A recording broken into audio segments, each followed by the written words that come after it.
Bloober Teams, the Medium, which was just recently released, has already made back all of its development and marketing costs.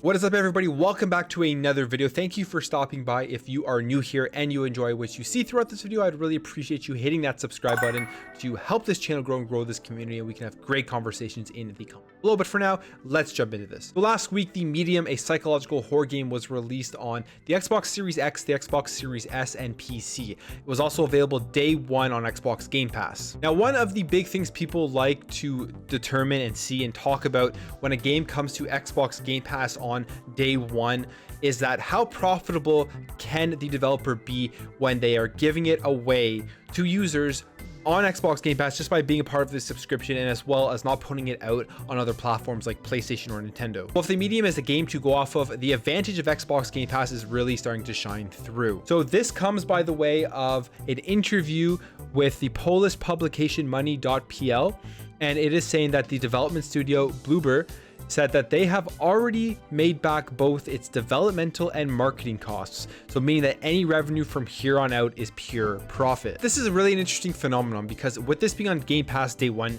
a lot of people aren't going to go out and purchase the game. Now, this is a $45 retail game, so it's not a full price AAA game. Like I said, you can get it on the Xbox platform. You can pay full price for it. You can get it through Steam, and then you can get it if you have Game Pass. You just get it day one with that subscription. So a lot of people, there's about 18 million subscribers now to Game Pass, have access and the ability to just get it day one. But this news is really good for Microsoft. This news is really encouraging for developers because they are seeing that if they are to put their games out on day one on Game Pass, they're going to most likely have no problem making back all the money they put into developing it, making back all the money they've put into marketing it. And I think this is going to come from a couple of different streams of revenue. Firstly, Microsoft is going to pay these developers and pay these studios a decent amount of money to get that exclusivity to Game Pass on day one if they aren't first-party Xbox Game Studio developers. So that's obviously going to cover a good amount of the cost. And then on top of that, you're going to have a lot of people purchasing the game through the Microsoft Store if they don't have Game Pass, or purchasing the game through Steam. Now, we don't know what the Steam sales numbers are, but I'm pretty sure it's going to be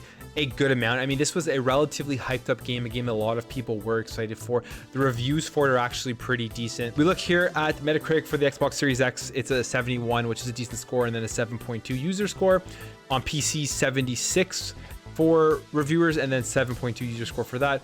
And then through Steam, the majority of the reviews are positive. So we look here, there's 1,297 reviews, 1,088 are positive, and only 209 are negative. Now, overall, if you ask me, those are pretty good scores. People like to look at Metacritic and see a 70 and think that it's bad or something. It's a good score. And obviously, reviews from big review sites should always be taken with a grain of salt. You should definitely play the game for yourself to determine whether you really like it, and just kind of see what other users say and people that enjoy the same style of games as you say. So, I mean, I played it, I beat it on the weekend. It's about 8 hours long, so it's a relatively short game, which makes sense with the price of it and everything. It looks great on the Xbox Series X. I had actually a really fun time with it. It's a nice slow burn of a game, which for me, I'm not always the biggest fan of slow games like this, but it's a good change from when you're playing faster games all the time. You're playing large open world games with so much to do. A more linear, narrative driven, slow burning game in between those is always a welcomed addition. And I thought that the actual story was interesting, although it was kind of hard to understand. Had to do some reading up on it after to get some more theories on it. It definitely made you think a lot and kind of trying to determine what sort of stuff meant, especially at the end. The gameplay was pretty simplistic. It was just like a walking simulator with puzzles.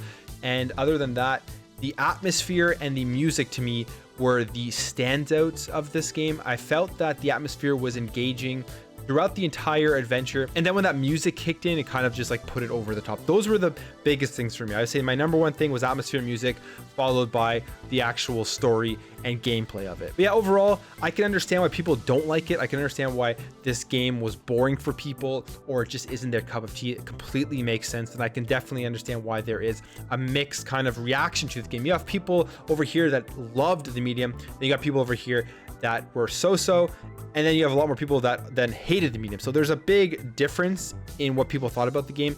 But if you're into like those old school like Silent Hill and Resident Evil games, then I would check it out. I think you'll definitely enjoy it. But all in all, this news here, they've made back their development costs, they've made back their marketing costs. It's great news for Xbox, it's great news for Game Pass, it's great news for developers. They are starting to see here that they can put their games on Game Pass and the exposure is still going to be there. People are still going to want to pay full price on it on other platforms, and people are still going to want to check it out on Game Pass on day one. With the number of subscriptions getting higher, it is even more incentive, and it also shows developers that exclusivity to Xbox Game Pass isn't going to really hurt their bottom line. It's actually going to at times get more people to actually play the game rather than just passing it over because they don't want to pay full price for it. Anyways, guys, that's it for me. Let me know what you think about this in the comments below. Let me know if you've played the Medium. I would love to hear what you thought about the game, if you enjoyed it, if you disliked it. If you liked it, what was the things you liked the most about the game? If you disliked it, what did you dislike most about the game?